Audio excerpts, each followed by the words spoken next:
आइए दोस्तों, सुनते हैं एक कहानी, कुएं का मेढक।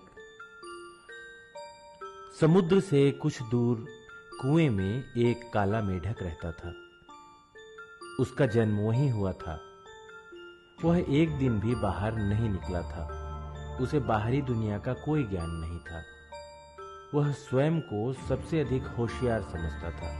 वह कुएं में पड़े कीट पतंगों को खा खाकर मोटा ताजा हो गया था। एक दिन दोपहर में जब वह ऊँघ रहा था तो समुद्र का एक मेढक धड़ाम से कुएं में आ गिरा। उसने सोचा कोई बड़ा सा कीड़ा आ गिरा है और लगा उसकी ओर लपकने। जब उसने दोबारा देखा तो आश्चर्यचकित होकर मन ही मन कहने लगा, यह तो मेढक लगता है, पर मेरे जैसा काला नहीं। अपने भय को छिपाते हुए वह गंभीरता से बोला, ए भाई, तुम कौन हो? समुद्र के मेढक ने उत्तर दिया, मैं एक परदेशी हूं। हाँ, मुझे पता है, परंतु तुम्हें यहां क्या काम है? सुनो भाई, मेरी यहां आने की कोई इच्छा तो थी नहीं।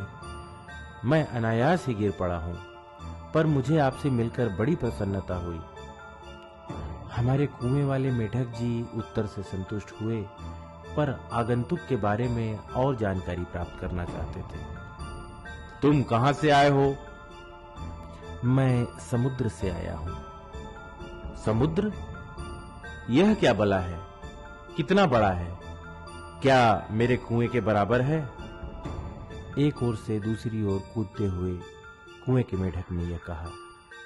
अब समुद्र के मेढक की बारी थी। उसने बड़े ही शांत भाव से कहा, समुद्र, यह क्या बला है? कितना बड़ा है? क्या मेरे कुएं के बराबर है? मेरे भाई, तुम समुद्र की तुलना अपने इस छोटे से कुएं से कैसे कर सकते हो? हमारे मेढक ने एक छलांग लगाई और पूछा, क्या तुम्हारा समुद्र इतना बड़ा है? क्या बकवास करते हो? तुम्हारे कुएं और समुद्र की कोई बराबरी नहीं। समुद्र तो तुम्हारे कुएं से 100 गुना बड़ा है। नहीं, मेरे कुएं से बड़ा और कुछ हो ही नहीं सकता। तुम झूठे हो। मैं तुम्हारी बात नहीं मानता। क्योंकि तुमने कभी समुद्र को तो देखा ही नहीं है। आओ मेरे साथ, मैं तुम्हें समुद्र दिखलाता हूं, फिर तुम्हें असलियत का पता चलेगा। सचमुच? मैं तुम्हारे साथ नहीं जाऊंगा। तुम ईमानदार नहीं हो सकते, या तुम मुझसे असहमत नहीं होते।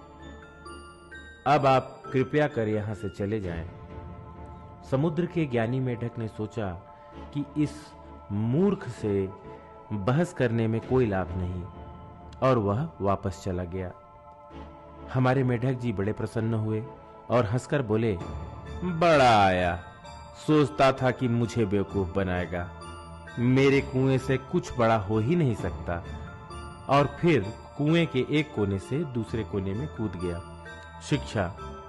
इस कहानी से हमें यह शिक्षा मिलती है कि हमें दूसरों के प्रति कुएं का मेढक जैसी भावना नहीं रखनी चाहिए। दूसरों की बातों को समझना और सराहना भी चाहिए। यह संस्कृति का चिन्ह है।